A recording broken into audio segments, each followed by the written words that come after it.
Welcome back to the channel. Today we're diving into a highly charged and controversial discussion.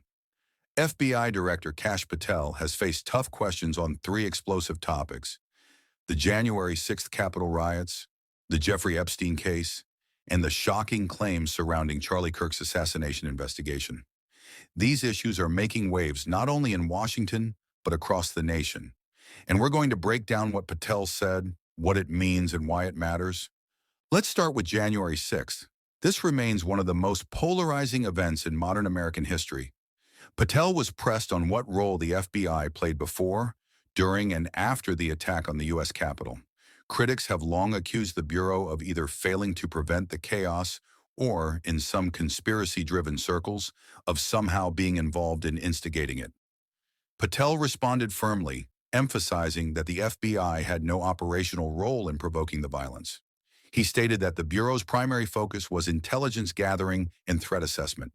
However, Patel acknowledged intelligence gaps, moments where warnings may not have been fully acted upon or communicated between agencies. This admission fuels both sides of the debate: those who believe the government failed in preparation, and those who argue it deliberately allowed the situation to spiral. He was also asked about the large number of informants, undercover operatives, and surveillance tools the FBI had in play. Patel tried to strike a careful balance. On one hand, he defended these tactics as critical for preventing domestic terrorism.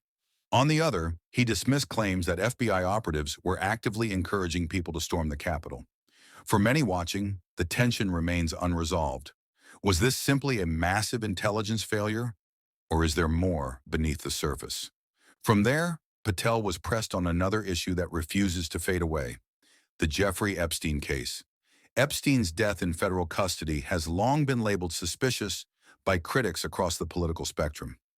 Questions about missing surveillance footage, guards who fell asleep, and his deep connections to powerful figures keep the case alive in the public consciousness.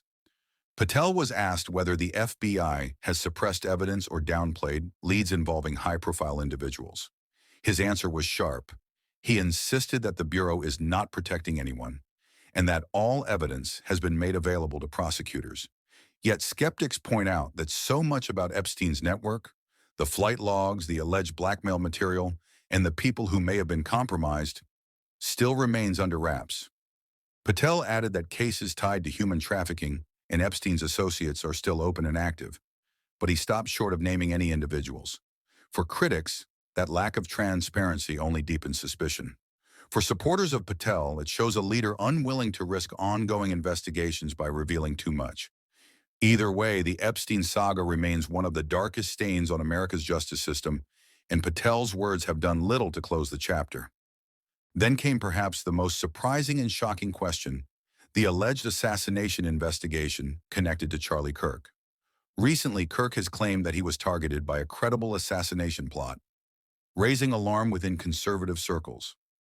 Patel confirmed that the FBI has indeed looked into threats against Kirk, describing them as part of a broader surge of political violence and threats against public figures. He didn't share specifics about suspects or motives, but made it clear that protecting public figures, regardless of their political beliefs, is a top priority. This raises major questions about free speech, political division, and security in the U.S. today. Is the rise in threats a symptom of a nation more polarized than ever? And if so, what can law enforcement really do to cool the temperature? Patel seemed to place responsibility not only on law enforcement, but also on political leaders, the media, and social platforms for fanning the flames of division. His message was clear: without toning down the rhetoric, threats of violence will only continue to grow. What's interesting is how these three topics, January 6th, Epstein, and the Kirk assassination claims, are all connected by a single thread: public distrust in institutions. Whether it's the FBI, the courts, or the media, Americans are losing faith in the very systems meant to protect them. Patel's answers, while firm, may not be enough to restore that trust. For many, the shadow of doubt lingers. Did the FBI miss something crucial on January 6th? Is there still a cover-up in the Epstein case? And how deep do threats to political activists really go? As the hearing wrapped up, Patel attempted to project confidence, insisting that the Bureau is stronger, more transparent, and more capable than ever.